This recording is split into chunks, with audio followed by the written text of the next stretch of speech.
Good afternoon, everybody, and welcome to another edition of BHBA Family Law Presents Direct Examination. Hope everybody had a great 4th of July holiday. I'm Dan Bemmel, financial advisor and certified divorce financial analyst. During each episode of our show, we explore our guest's personal and professional history and dig into meaningful legal topics.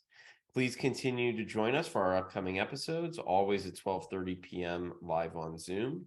Judge Harvey A. Silberman will be with us on August 2nd, with more to come later in the year. Before we begin, a couple of housekeeping announcements. You will receive your MCLE certificate shortly after the program. Please take a moment to complete the survey that is included with your certificate. The program will be available in a few days in BHBA On Demand, BHBA's newest member benefit presented by Lawyers Mutual Insurance Company. The family law section is sponsored by White, Zuckerman, Marsofsky, Luna, and Hunt. White, Zuckerman, Marsofsky, Luna, and Hunt provides a wide variety of resources to complete almost any project, large or small. They also provide traditional accounting and tax practice services. We invite you to contact them to discuss your specific accounting needs and learn how they can be of service to you. All right, here we go. Let's get going. This is fun. Today, we're joined by my good friends, Erin Grey and Chelsea Stevens. They are currently the co-chairs of the Beverly Hills Bar Association Family Law Section, and we're so excited to have them today. It's going to be a fun conversation. Especially, I'm excited to explore their different perspectives on the law and on practice. Erin has 25 years plus of family law experience under her belt. She's currently counsel at EPG Lawyers and is a certified family law specialist. Her practice focuses on all family law issues with an emphasis on domestic violence and child custody. Chelsea is an attorney at FMBK, starting there as a summer intern. She's been selected as a Super Lawyers Rising Star for 4 of her 6 years in practice, and she has a particular love of complex financial issues. So let's get started with how you two met and why we're doing this episode. As I said at the top, you two are the current co-chairs of the family law section. So, Erin, why did you get involved with BHBA to begin with? So I became involved because it allowed, for me at least, several reasons. One, post-COVID, and actually I became more involved during COVID when everyone was at home. It allowed me to have more interaction with my colleagues. I've also met a lot of people in the generation beneath me. Not beneath me, younger than I, which has been really great because, you know, you've practiced with the same lawyers over and over again. And I wanted a chance to better get acquainted with the younger family law attorneys.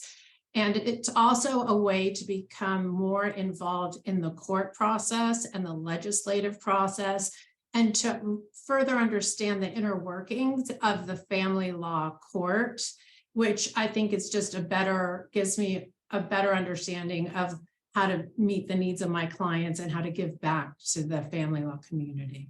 Chelsea, why did you get involved with the bar? I kind of fell into it a little bit. One of my partners here at the firm signed me up for an open secretarial position. He thought that would be a great opportunity for me, and it turns out that it was. I had no idea what to expect. I had no idea what a bar association was like. It was maybe my 3rd year of practice. And I was excited to do it, and I grew up through the ranks, and here I am, and I just fell into it haphazardly, but it turned out to be a really great opportunity. I'm happy to So it's one thing to start going to the events or participating at FlexCon, but why take on a leadership role, Chelsea, and move up the ladder of involvement? Sure. I thought early on in my career, how do I get out there? How do I meet other lawyers? I felt like the family law community was so close knit, and maybe I was new and on the outside, and I was like, how do I get in there? How do I get to experience the same great culture and kind of family that we've developed in the bar here in LA. And I thought, what better way to do that than to, have to supervise those kinds of meetings and get invitees and all that kind of stuff. I was like, great, now I have an opportunity to reach out to people and talk to all of them. So that sounds like one of the best parts for you. Erin, what about for you? What have been the best parts about being involved? But obviously getting to know new lawyers, and also not just in the family law community, but when Chelsea and I plan seminars, webinars, events, we've had an opportunity to meet lawyers in other areas of the law. It's been a great experience for me working one-on-one with some of our judicial officers. And absolutely Judge Kaufman and Judge Pellman beforehand, it makes for me at least, I feel like, okay, these people are human. Their judges are human. It takes part of the, it just makes it's a more comfortable experience going to court. Even though I've been practicing for a long time, I think the more I get to know the inner workings and professionals and the judges, it just provides a level of comfort that I find beneficial to my overall practice. Do you like putting on those events, Erin? Like Meet the Judges Night and State Department 2 are the two big flagship events of the bar. What's that been like, actually planning those events? I actually love it. Chelsea and I are a great team, and we both bring different aspects we both have different strengths, and it's been so nice working with her. And also the symposium, our yearly symposium, she and I had so much fun planning, and we've got to pick the subjects, and we loved it, and we loved meeting the judges, and we, again, both of us just love being more involved on every level of the bar. Chelsea, how has it been for you as a younger attorney in terms of access to the bench and to the judges? Because that, I think, is one of the more unique aspects of going into leadership. Sure. I think for me, it's been quite a pleasantly surprising experience. I didn't quite know what to expect. I sort of had this impression that as a young lawyer, it's sort of like, oh, you're just learning, you don't really know anything, like whatever. But it's been really, really wonderful to see how many people have showed up and have really welcomed me in and heard my ideas and supported those ideas when they could. I think that was really, really awesome and special. And I didn't quite know what to expect in that situation, but it's been really great for me. Well, you talked about support. How about on the firm side? How have your respective firms, starting with FMBK, how have they been supportive of your involvement in the bar? Oh, FMBK has been really, really wonderfully supportive. I know our firm has offered some sponsorships when we could, which has been really great to get our events going, keep them as nice as they are right now. I also know like a lot of the lawyers in my firm really make a special effort to come and attend the events and be there for sort of moral support. It's nice to see some friendly faces out in the audience, hosting a 200-person event. And you're like, I know those people. Okay, great. There's someone here, makes me feel more comfortable. But also in terms of providing sort of the space and the time for me to actually engage in this leadership role has been really, really helpful. Nobody's really given me pushback or any kind of negative feedback about, hey, I have this event tonight, I have to leave the office at 4, so I'm really sorry I can't make that meeting. They've been really great in protecting that space for me to be able to participate fully. How about at EPG? Or Exact same. David Glass, who's our managing partner of the family law department, is always supportive and encouraging, and he and Steve are good friends, so they both sponsor each other. We have equal sponsorship, and everyone comes here from our firm, watches our events, and attends, and it's nice. Yeah, and you mentioned both David and Steve are great friends of our program here too. So it's we know that on a personal level how supportive they can be. Okay, so let's talk about the pitch to others, right? Because one of the things that I know that we've talked a lot about is continuing to generate that enthusiasm around the bar. So Chelsea, give me the pitch, especially for people, mid-career attorneys, those with 5 to 15 years of experience. How can people actually get involved, and what should they expect to get out of that involvement? Sure. I think the best way to start your involvement with BHBA is just sign up and come to the monthly meetings. I think that's such a great place to start. You get a feel for what we do, how we organize events, how you can fit into that. There's always a space for our membership to sign up and help with programs, offer ideas for programs. We really kind of do this as a collaborative effort. And I think it's really great to come to the monthly meeting, see what we're about, see where you feel you can fit in. And I think, at least for me, what I would hope that people hear about what they can expect to get out of it is really, really building a core group of people that you can learn from, that help you feel a little bit more comfortable in your practice. You can ask them questions, reach out to them, that kind of thing. You build that core group of people who can support you when you need support in your practice. Okay, so Erin, how has it been different for you compared to other professional activities like study groups or other organizations? Yeah, so I think whatever stage you are in your practice, especially in family law, we have a high turnover of judges. We have cases sometimes with the same lawyers over and over again, sometimes not. And for me, it's given me an opportunity to get to know some of my opposing counsels and adversaries and on a personal level, even in previous high conflict cases. And I think that's benefited my clients and my ability to settle cases. And another thing, I think it's very easy to get into billable hours, and even not billable hours. I have this filing deadline, this depot, and you get on the hamster wheel as a family law attorney. At least that's been my experience. And when you take a minute to become involved in the Beverly Hills Bar Association or Harriet Buhai Center, kind of puts the world in perspective. And it makes, for me, it helps me realize practicing law isn't just about the clients and deadlines. It's also about the camaraderie of my colleagues. It's also about giving back to our community, not just on a pro bono basis for the Buhai Center, but really helping the judges when they need it. You know, just like our organization in Los Angeles, County Bar Association helped develop the pilot program to help the courts with their backlog of pro per judgments during COVID. And that was, I think we've done over 2,000. And because the self-help center was not open.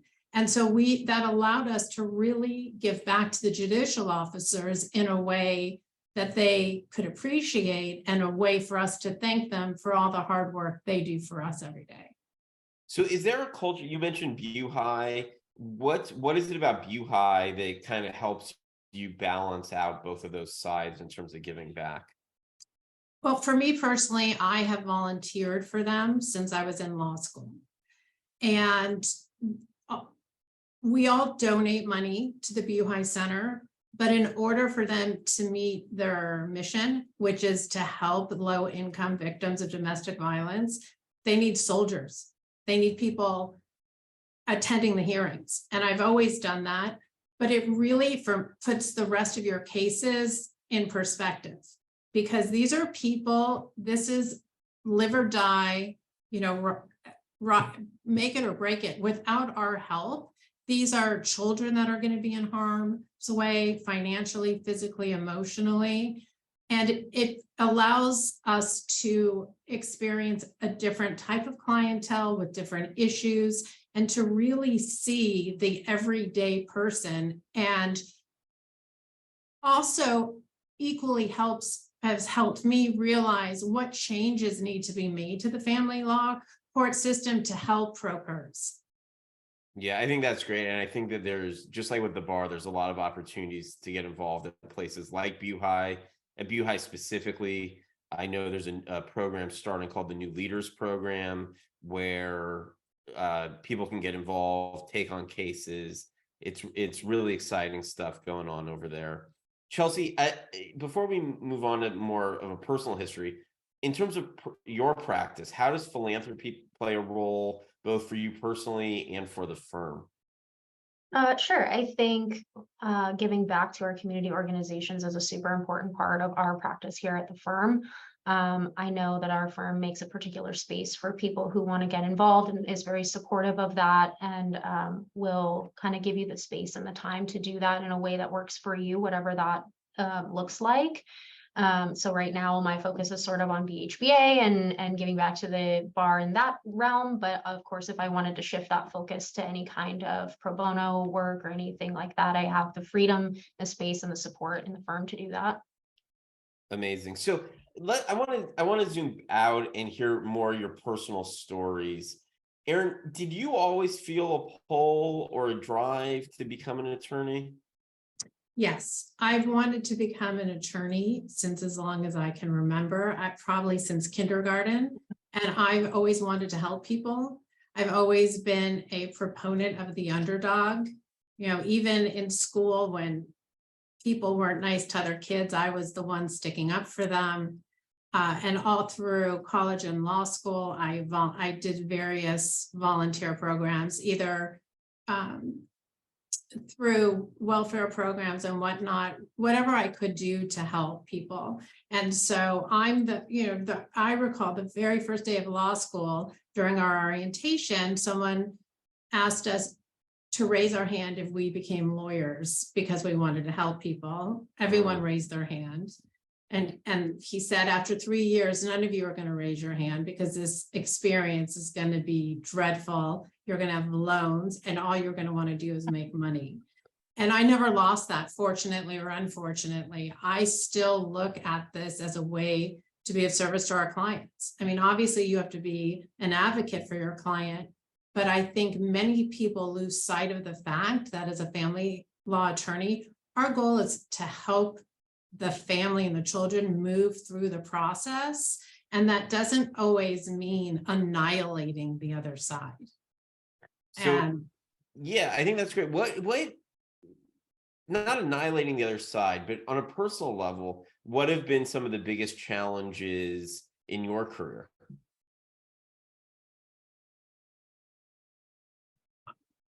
I hate to sound like this, but there is a lack of civility. I've been doing this for a while, and it's really just getting worse. And so I think I've learned to stay in my own lane, not to worry about what someone else is doing. When someone sends me a nasty letter, I think to myself, oh, I'm sorry you're unhappy and miserable, because I know I don't write letters like that unless something else is going on in my life. It doesn't serve the clients. It is a violation of the local court rules of case law. And I don't even see the point of it. I just, a lot of times I'll take a pen and write comments and send it back. I don't get into the mud with lawyers that practice that way. I don't have the patience for it, and I don't take it personally anymore. And I just stay in my own lane, and they can spin out of control all they want. Chelsea, what about for you? When did you know you wanted to become an attorney? Oh gosh, people ask me this all the time, and I never have like a spectacularly awesome answer. I just kind of woke up one day and was like, I guess I'm going to law school. That sounds good.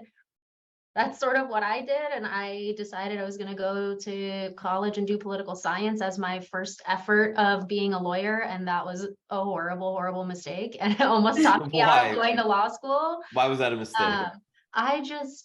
I was not vibing with political science. It was not working for me. I was not interested in it. It wasn't fulfilling. And I thought to myself, oh no, I made a huge mistake. If this is what going to law school means and being a lawyer means, this is not it. Oh no. And I then applied to go to law school still. So like one track mind, like, all right, I'm doing it. I'm in it now. I'm committed. And when I went to law school, I just really, really felt at home. It was the thing I needed. I started my classes. I felt so interested in learning. I understood the process of learning the law and doing all of that. And it was such a fulfilling experience after going through 4 years of political science training and be like, this is terrible. I don't like this. What was it about law school that resonated with you? Oh, that's such a good question. I think I really just appreciated the thinking, like the way of thinking, right? We have this body of rules. We have this scheme that we operate in, and we each have our own unique little set of facts that now we got to figure out how it fits in there and figure out what the answer is. And it's not always clear. And you get to play both sides and think about all the different nuances of these rules and where there's holes and how a new rule might be better. Like I thought that was such an interesting thought process. And I really just kind of felt at home there. So when did you realize that family law was the potential path for you? I always had in the back of my mind that I wanted to try family law as my first avenue. My parents were divorced and they went through that process. And as a child, you're kind of like, I don't know what this is and how this is happening and how do people make these decisions and do they know how this affects people on the ground kind of thing. And so I wanted to give that a try. And I worked for the Los Angeles Center for Law and Justice. It's my first summer opportunity. And that was a really, really great, wonderful experience. And working with clients was awesome. And helping them with those issues was really, really fulfilling. And I kind of just continued on that path and found myself here a couple of years later. And it's been really, really fulfilling and wonderful. How does being a child of divorce impact your practice currently? Is it something you think about when you're working on your cases? It is. And I tend to try to bring sort of a human element to my conversations with my clients. You know, a lot of people tend to be focused on, okay, well, what does the law say? What are my rights? What does the law say? What do I get? How do I get the maximum recovery, if you will, whatever the issue is. And I try to sort of walk that back and bring a little bit more of a human element to that and remind people, you know, what you're getting out of right now was a family, and we have to figure out how to transition that in a way that works not just for you, but for the other members of that family, and see if we can, you know, focus on that as opposed to what do I get out of this situation. I try to bring that back a little bit to it. Erin, was it always family law for you also? Well, I 100% fell into it. After my first year of law school, the summer in between, one of my friend's moms was a family law lawyer and said, oh, do you want a clerk for a family law judge? Someone needs a clerk. I said, okay. And so I did that, and I did that throughout the rest of law school. That happened to be where my connections were, and I loved it. And it's just gone from there. I mean, early on in my practice, I did have several judges tell me I was too sensitive to be a family law lawyer, and I think that's part of what makes me a good advocate for my client. But Taking things personally, kind of mapping that on. I care about the clients. I care. I want to do the right thing for them, for their family. I have a lot of patience. I'm very empathetic, and that can be a good thing and a bad thing, and really learning to balance that.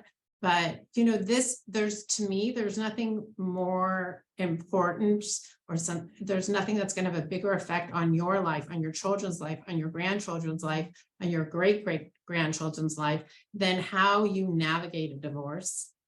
And I have clients, children who've invited me to their high school graduation, who've invited me to their weddings, who have invited me to their baby showers. And that makes me feel good, makes me feel that I've contributed to life, to the stream of life, and that I made a difference in these children's lives and these families' lives. And that is really important to me. So is there a type of case that you like working on the most, or a certain type of client that maybe you seem to attract the most? I don't like working on high conflict cases, but for whatever reason, I end up getting those a lot. And to me, it's equally as knowing the law and knowing what you're doing as a lawyer. It's very equally important to understand where your client's coming from, to understand what they're dealing emotionally and what they need to move forward. Whether it's, you know, helping explain to a parent that, yes, the other parent may not have been actively involved in the children's lives and now suddenly wants to, but hey, you know what? great for the kids. Chelsea, And- oh, go ahead. Sorry. Erin. No, I'm sorry. No, I was just going to say, I wanted to hear Chelsea's perspective on that, on what kind of cases you like working on the most and what kind of clients seem to be attracted to you. I somehow, like Erin, find myself on these high conflict matters. Like, how did I get here? How did this happen to me? Okay, we're in it now. But I primarily find myself working on complex financial matters. I find those to be really intellectually stimulating, really interesting. There's a lot of work to be done there. And so I appreciate that kind of bigger, lengthier type of project. But I just finished up working a really long custody case. It was a super high conflict custody case. And that was the first time I've ever really done something like that. Since I'm so new to practice, I've never really had a ton of long-term kind of custody things. And that was also really, really interesting, really wonderful to work on. And like Erin said, you know, you get to know your client really well. You get to connect with them. You get to learn about their family, and you get to kind of have a role in helping them move forward. And it's just really fulfilling and feels really important work to do that. Is that what makes the work fun or enjoyable, those connections?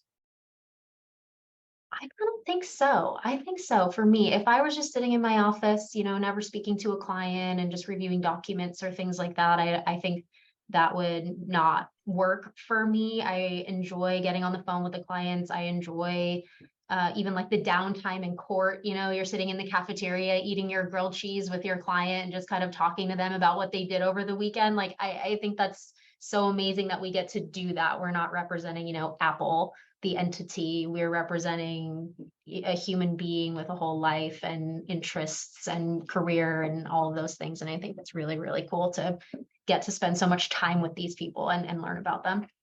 Is that true for you too, Erin? Yes, I would agree with that 100%. And not just the good times, like when you're helping a client and you feel like you defended them and protected them and got the relief for them and their children. But I also, on the flip side, I have cases where the client may not understand that he or she is part of the problem, or that he or she is projecting their fear or their feelings onto the child, and that is contributing to the alienation, or, you know, their needs are unreasonable, or what they're willing to do is unreasonable. And so I think being able to walk a client through that, especially because most, you know, our clients are in fear. A lot of times they're hurting, they're in fear. And so to be able, if someone, you know, especially in high conflict cases, when both people, I think, are very dug into their positions, I like to be able to work with a client to open up their mind and their perspective, because it's going to, if they're in a healthier space, or if they understand the process more, they understand their effect on the family and even their husband or wife, that's going to make the entire process run smoother. And I think both clients need to at some point take responsibility for their own part in order to move forward successfully. And it's always better to settle some aspects of a case, because as we all know, no one's ever happy with the results at a hearing or trial. You win some, you lose some. So how do you actually do that? If you have a client where you feel like, even if they're a good person, they're contributing, or maybe they're not, but either way, they're contributing or have a big part to play in why the case isn't settled or the alienation of the kids. Do you just sit down and talk to them? I do. Weave it into the pleadings? How do you actually get it done? Well, I spend a lot of time getting to know my clients before. I mean, if we're contacted and I have to do an ex parte DV, request for DV, or we're contacted in the middle of the case and we have pleadings due the next day or two, that's one thing. But I really need to know all the facts. I can't put together a declaration that's coherent or explain the big picture unless I really know what's going on. And sometimes that takes numerous meetings with clients. Sometimes that takes a month or two, especially if it's a client for the BHBA Center, or even in cases from the firm where people have experienced trauma in the marriage. You have to get someone to trust you. or when I represent very successful business people and we perhaps are having difficulty getting financial documents or getting answers, you have to explain to the client, look, our job is to represent you. If we don't have the facts, we can't represent you. And I have a hard time representing clients that aren't forthright, that aren't honest. I can't lie in court. I can't advocate for someone when I don't believe it's right, for better or for worse. And so, it takes time. And trust me, we've had times where clients have been like, screw you, I don't have to give you that information. Okay, great. Well, then I'm not going to represent you. I'm not going to file an income expense declaration. I'm not going to serve a PDD or FDD when I know it's not accurate, because we all have one reputation, whether as a lawyer in high school, and I'm not willing, and Chelsea and I've discussed this, to jeopardize my reputation for a client, nor should we have to. And so when you work for a firm, it's more difficult sometimes if we're working on someone else's case to make those decisions. If it's my own case, I get rid of them immediately. So Chelsea, when on the other side, if that's dealing with clients, how about dealing with opposing counsel? How do you, and how have you, especially as a younger attorney, how have you found your own way in navigating difficult opposing counsel? I'm still learning on that one. If I'm being honest, I'm still learning. I think, and maybe it's my perception, but I'm just going to go out on a limb and say it. I don't think it's just my perception that often I am mistaken on a case for a legal assistant, or I'm told by opposing counsel, okay, well, when the boss comes back, let's set up the call, like those kinds of things. And that's more the most difficult thing to deal with. I can much more efficiently and better respond to somebody who's maybe being a super advocate for their client and isn't really interested in negotiating or meeting, conferring, or things like that. That kind of opposing counsel I can deal with, and that's okay. And my best approach there is sort of, okay, we were asked to meet and confer. If you don't want to meet and confer, that's fine. Like, I get that. That's an easy one to deal with. It's a little more difficult to deal with the kind of like little digs that come with being a younger lawyer, or perhaps being a female lawyer. And it's more difficult to deal with somebody who you feel or perceive doesn't respect you, as opposed to is just being a really strong advocate for their client. Or just a jerk, I guess. Yeah, that too.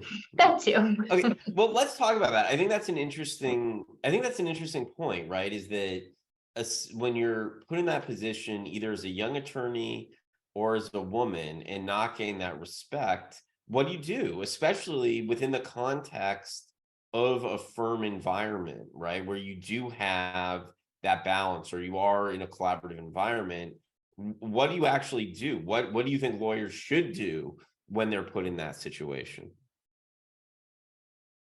I suppose every situation is somewhat a little bit different, right? I guess it depends on what the offense is, if we'll call it. But at a certain point, I think whether it's right choice or the wrong choice, I'm like, I'm going to keep acting as the strong advocate that I am. I'm not going to call in the boss. I'm not going to, go do that. I'm going to do my job, and I'm going to do the best that I can in this situation that unfortunately feels a little disrespectful. I think that's one of the best things you can do for yourself, is to try to take that back and say, I'm not going to let you make me feel like I don't know what I'm doing, or I'm not skilled enough to be acting in this capacity. But I do know that, at least within my own firm, if that's happening, I have support within the firm that they'll say, okay, you know what, who do we need to talk to? How do we address this with whoever is in charge of this person, right? Like, that's it. The firm will not sit by and let me be disrespected for reasons that are just, I'm gonna stop there. That's okay. I know that there's got support you in my firm to help me with for sure. anybody who's For sure. disrespectful. So what are in thinking about that, Chelsea, that's obviously one of the big pros of being in a firm environment, especially large firms like you're both at, family law specialty firms. How do you look at the pros and cons of working within that type of environment overall?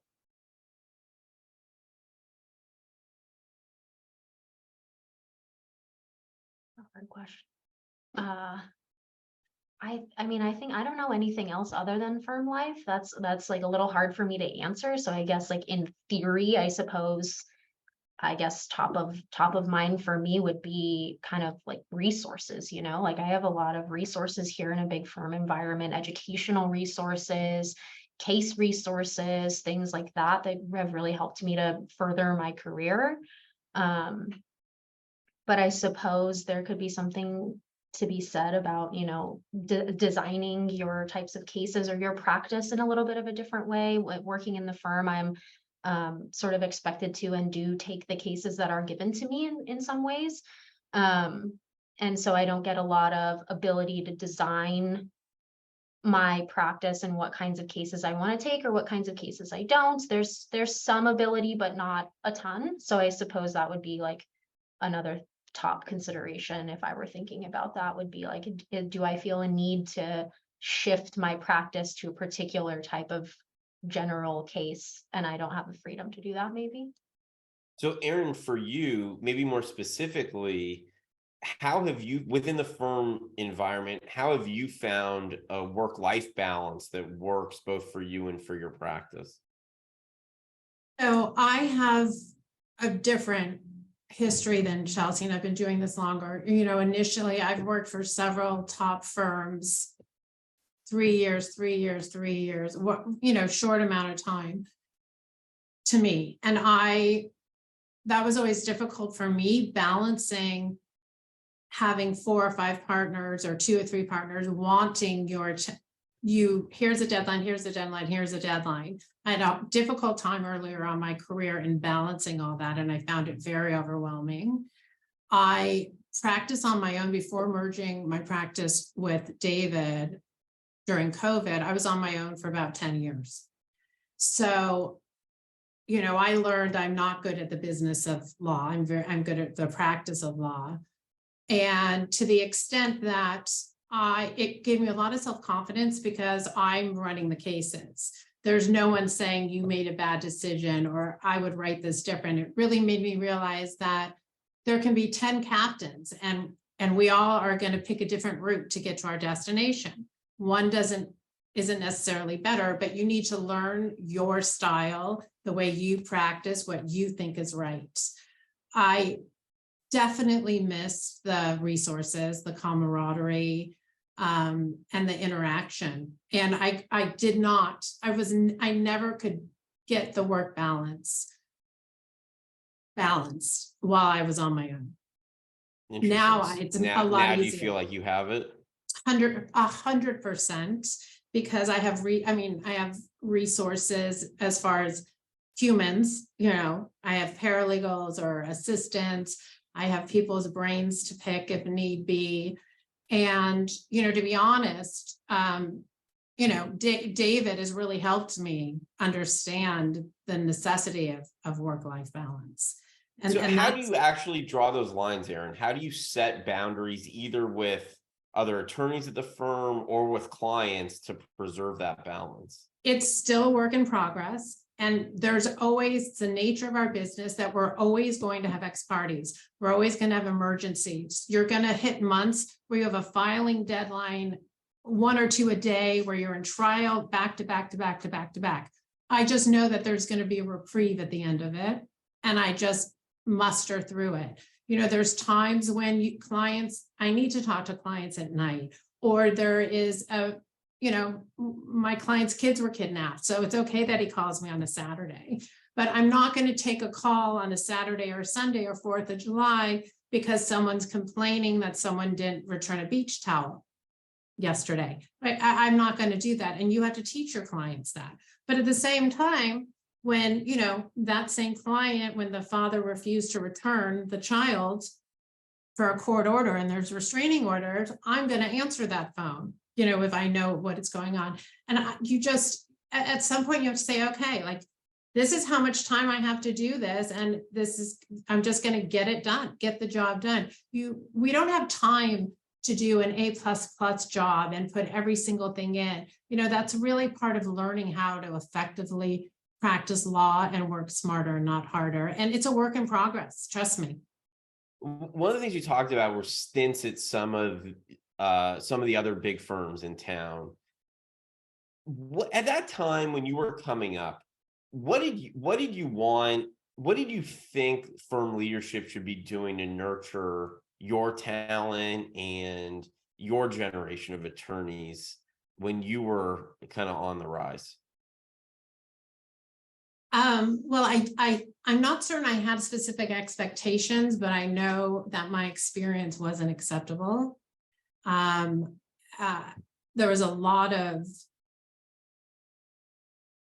unacceptable conduct and disrespect, and it was, a lot of yelling and demeaning conduct, which I never find acceptable in any firm, in any work environment. And there's one occasion, which was, I'm still mortified when I think about this. I was working on a big case with 2 senior lawyers and a partner, and I arrived at court with our forensics and our mental health professional, and I was wearing a suit, but it was pants, it wasn't a skirt. And the partner in front of all 10 of our experts looked at me and said, "What on earth are you wearing? Why do you think pants are you cannot wear pants to court," and literally sent me home. And I don't think that would happen today, but I was so embarrassed and humiliated that, I know what suit I was wearing. I still remember that. I don't think that would happen today, but I definitely, it was humiliating. And the mentality was like, you're a slave, do what we tell you to do. I don't, even in another firm, the partner wanted me to work on a case for someone who was openly anti-Semitic. And I said, I'm not going to work on the case. And she told me I had to. And I pointed out, I thought she was a hypocrite considering she's active in her temple. And I resigned and left because so I don't know if Chelsea's had that same experience, but I'm always going to stand up for what I believe is right. And I'm never going to compromise my morals or ethics. It's just not who I am. And maybe that makes me a difficult person, but it's vital to me. Well, that's interesting that was the experience. That's obviously no way to coach or to generate loyalty or bring somebody along, either as a person or in the business. But Chelsea, from your perspective, what do you want in a mentor? What are you looking for? Obviously, you've been at FMBK for a long time. What do you want? What do you hope to see in terms of help building your career up? Oh, sure. I can say I have really great mentors at my firm right now. And so everything that I'm going to say about what I would want in a mentor are things that I have and that I super appreciate. And I hope that my partners, when they're watching this, they know exactly who they are and they're appreciated.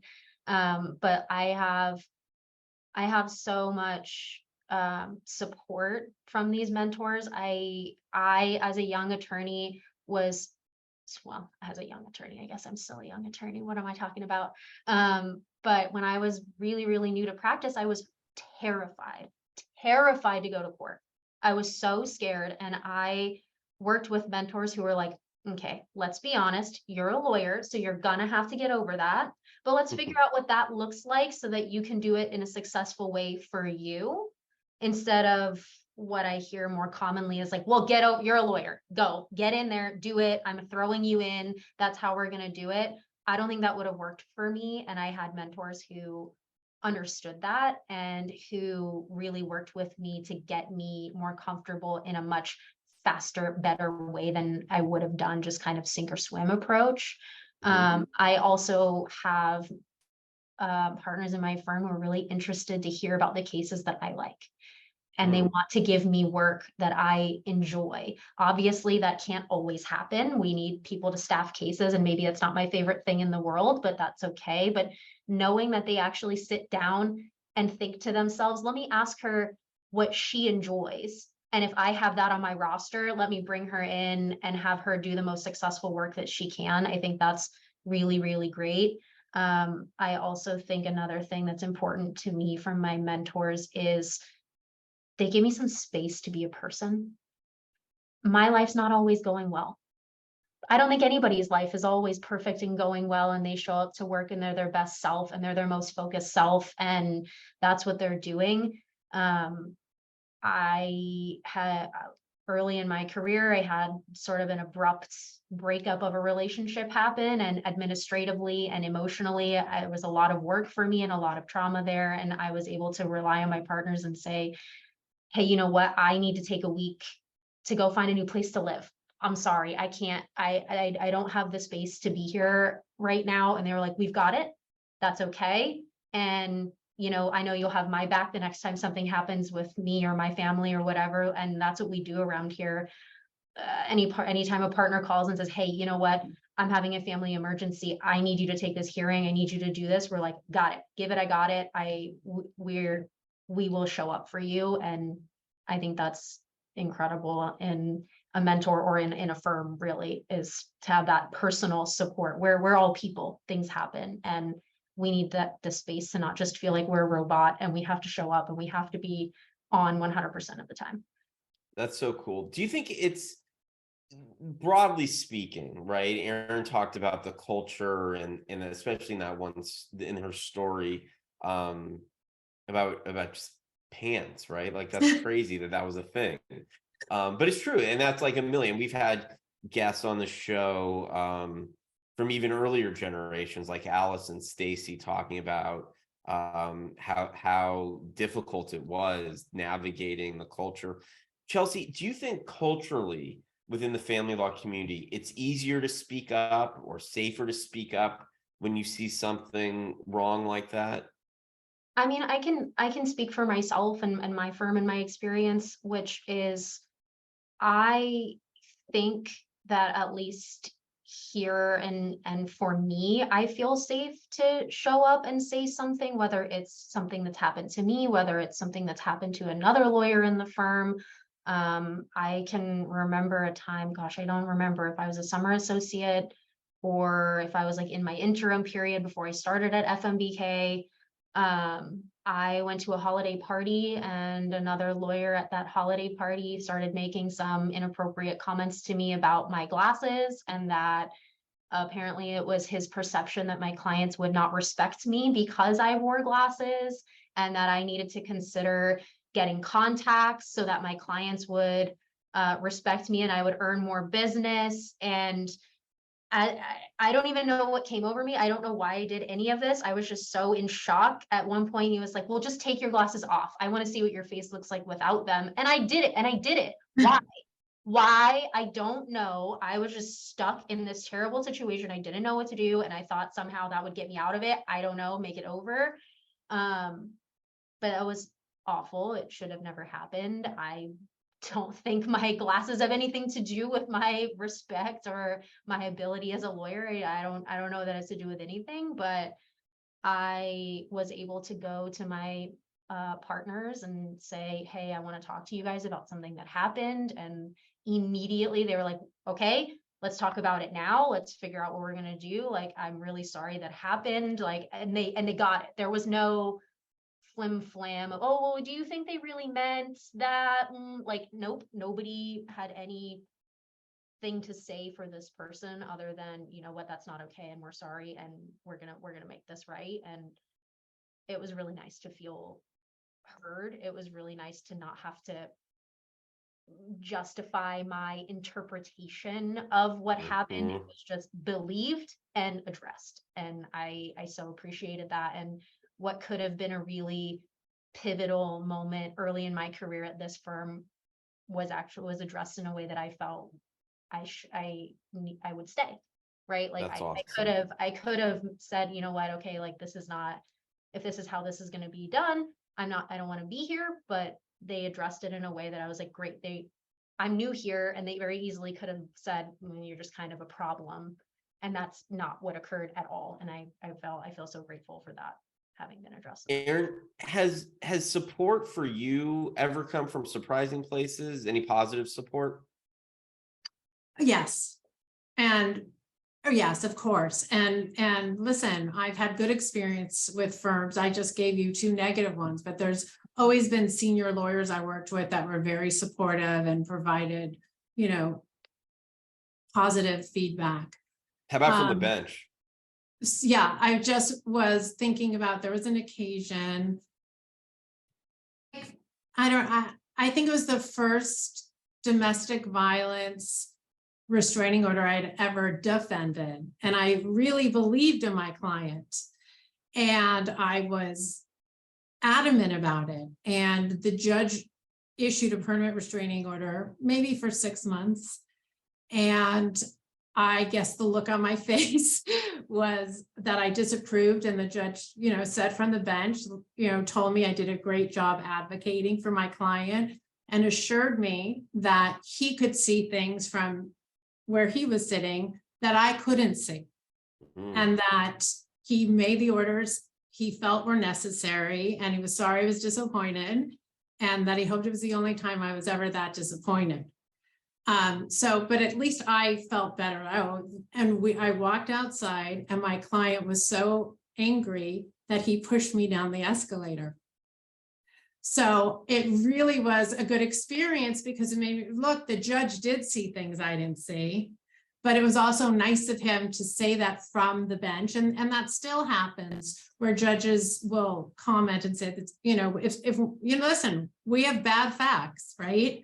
But it's very nice to me still for judges to comment upon the fact that, a bad fact is a bad fact, and you're not doing anything wrong as a lawyer.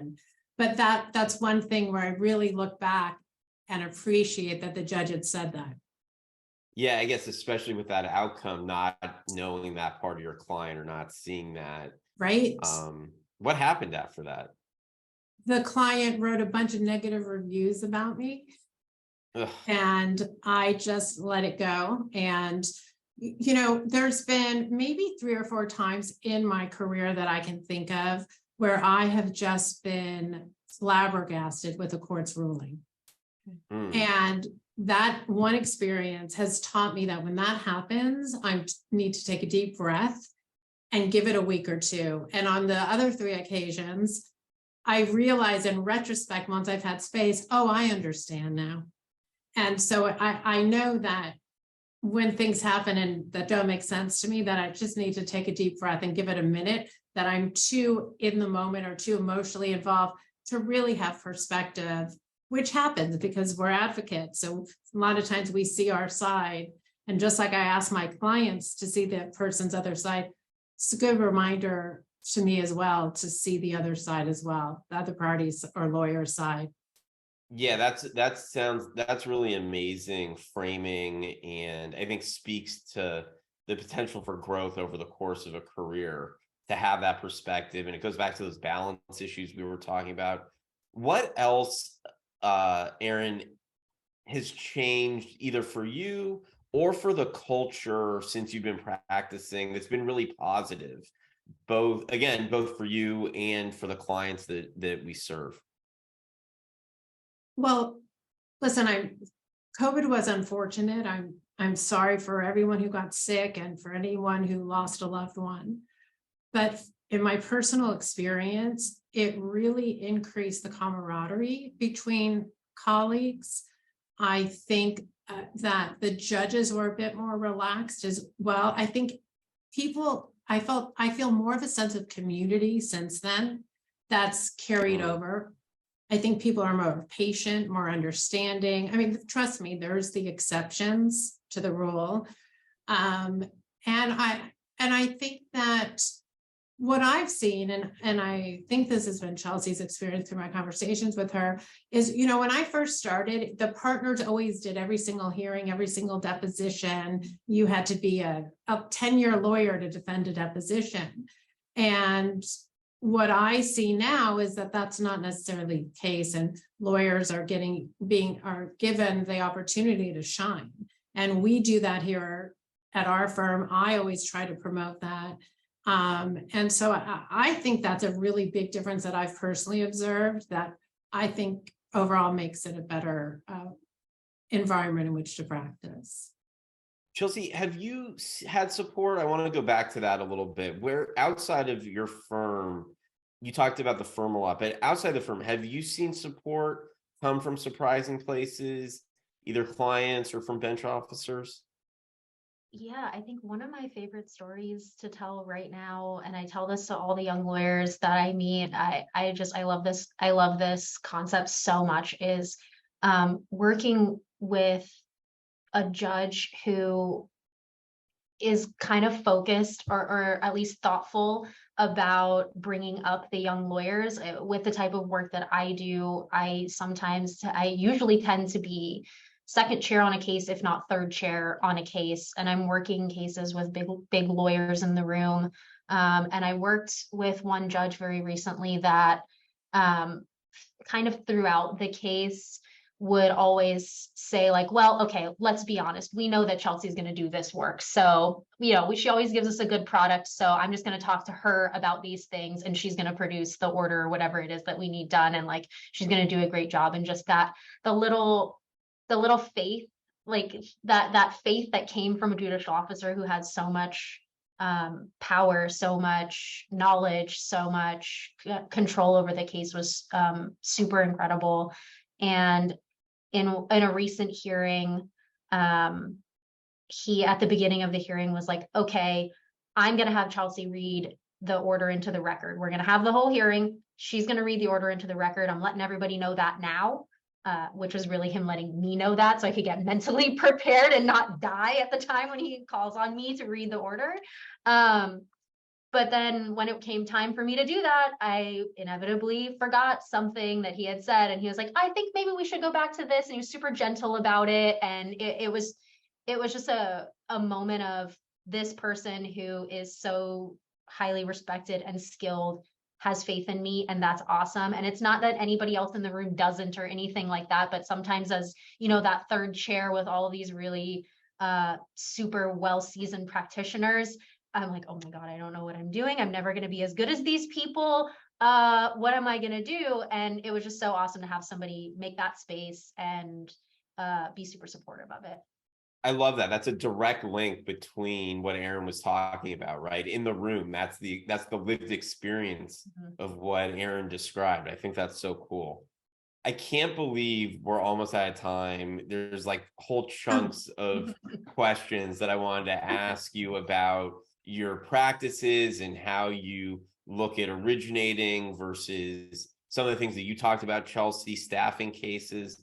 But, and we were going to talk a little bit more about DV, because I know that's been such a big part of both of the work both of you have done. But it just means you're going to have to come back and we're going to have to do this again. I want to close with I want to close with the same final question to each of you. Chelsea, let's start with you. If you were just starting out again 6 years ago, or even, while you were in law school, what advice would you give yourself? And or in other words, what would you want younger attorneys coming into family law to know now? What would you tell yourself? Two things. The first one is you can do this.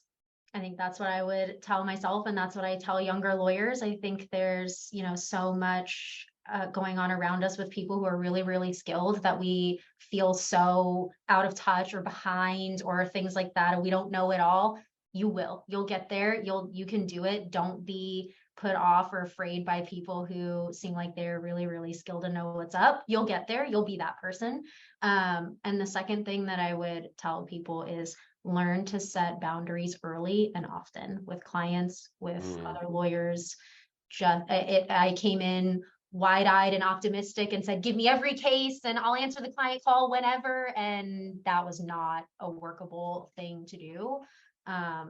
So there's some towing of the line, right? You've got to be a little bit more open to taking a lot of things early on and being that person who shows up more often, but eventually you'll get a feel for what your sweet spot is and how much you can handle at one time, and just trust that and figure out what that is for you, focus on it, trust it, and act on it. That's all I can say. I love that. Erin, same basic question to you. What advice would you give your younger self or to new attorneys just starting out in family law? I think that would be, it's okay not to know the answer. You're not expected to. And speak up, ask for the help you need. And if someone is critical when you ask for help or demoralizing when reviewing your work, stick up for yourself and say, I realize I'm a work in progress and I really appreciate your knowledge and input, but it's difficult for me to hear you when it's phrased this way. And I'd really appreciate a more a kinder or a different mode of communication. And listen, it's still a learning process. Family law changes. Oh, every week there's a new case. Be patient. It's like riding a bike. You're not going to know it or how to do it until you get on it. You go down your first block. It takes a while before you can do a race. And just be patient and have faith in yourself. That's awesome. I love that. I think closing on such positivity is really fantastic. In hearing your perspectives, like we talked about at the top, they're so different, but there's through lines that connect them. And I think it just shows that there really is an optimistic, exciting future for the bar, for our bar, the Beverly Hills Bar Association, and getting involved here and having these conversations and getting on the leadership track. I think we want that for a lot of people. And I think today's conversation really brings that to the fore. It's such a fun hour. Thank you both so much for doing it. This wraps up today's episode. Thanks, Please Dan. join us Thank you for having us. Of course. It's great. Please join us on August 2nd at 12:30 p.m. We'll be joined by Judge Harvey A. Silberman. It's going to be another great one. I think he'll have a completely different perspective on things. So thank you to Genna, Leslie, Jose, Belinda at the bar, the Family Law Executive Committee led by our amazing guests, Erin Grey and Chelsea Stevens, our section sponsors. And again, thank you both for being here. This was really awesome. Our pleasure.